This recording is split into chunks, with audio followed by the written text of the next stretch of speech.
Bismillahirrahmanirrahim. Assalamualaikum warahmatullahi wabarakatuh. Alhamdulillahirrabbilalamin. Hari ini kita masih diberikan kesehatan oleh Allah Subhanahu wa Ta'ala, sehingga hari ini kita masih dipertemukan dalam momen memperingati Maulid Nabi Muhammad SAW 12 Rabiul Awal 1442 Hijriah. Baik, hari ini anak-anakku semuanya, siswa-siswi MI Muhammadiyah Caruban kelas 1 sampai dengan kelas 6, hari ini kuliah akan memberikan materi tentang Maulid Nabi Muhammad SAW, mulai dari sejarah beliau dilahirkan sampai beliau diangkat menjadi Rasul.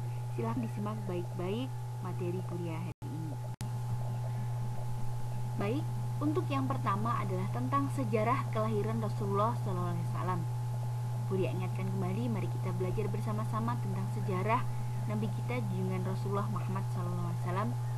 Nabi Muhammad SAW lahir di kampung Bani Hashim, kota Mekah, pada hari Senin 12 Rabiul Awal bertepatan dengan tahun Gajah atau 23 April 571 Masehi.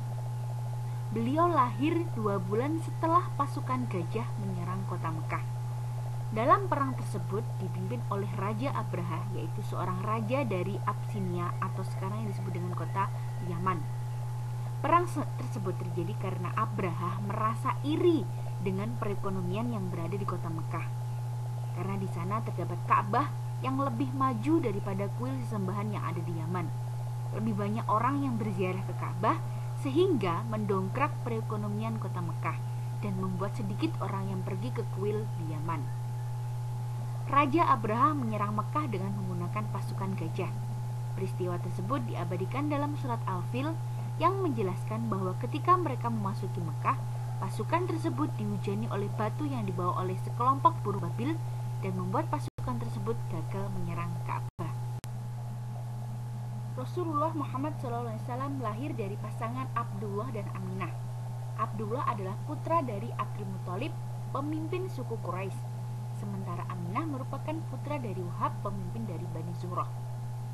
Menjadi suatu kebiasaan penduduk Mekah untuk berdagang ke Syam. Abdullah pun pergi berdagang bersama dengan rombongan pedagang lainnya. Saat hendak pulang ke Mekah, beliau kecapean dan jatuh sakit dan akhirnya wafat di Madinah. Saat Abdullah wafat, Aminah sedang mengandung Rasulullah dengan usia kandungan yakni 3 bulan. Rasulullah lahir dalam keadaan yatim. Beliau dididik dan dibesarkan oleh seorang ibu yang mulia, yaitu Aminah. Setelah beberapa lama bersama sang ibu, beliau dibesarkan oleh kakeknya yang bernama Abdul Muthalib selama 2 tahun. Dan setelah itu beliau ditinggal oleh kakeknya wafat.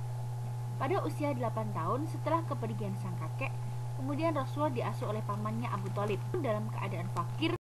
Namun Abu Thalib adalah seorang dermawan yang rajin berbagi dan bersedekah kepada sesama.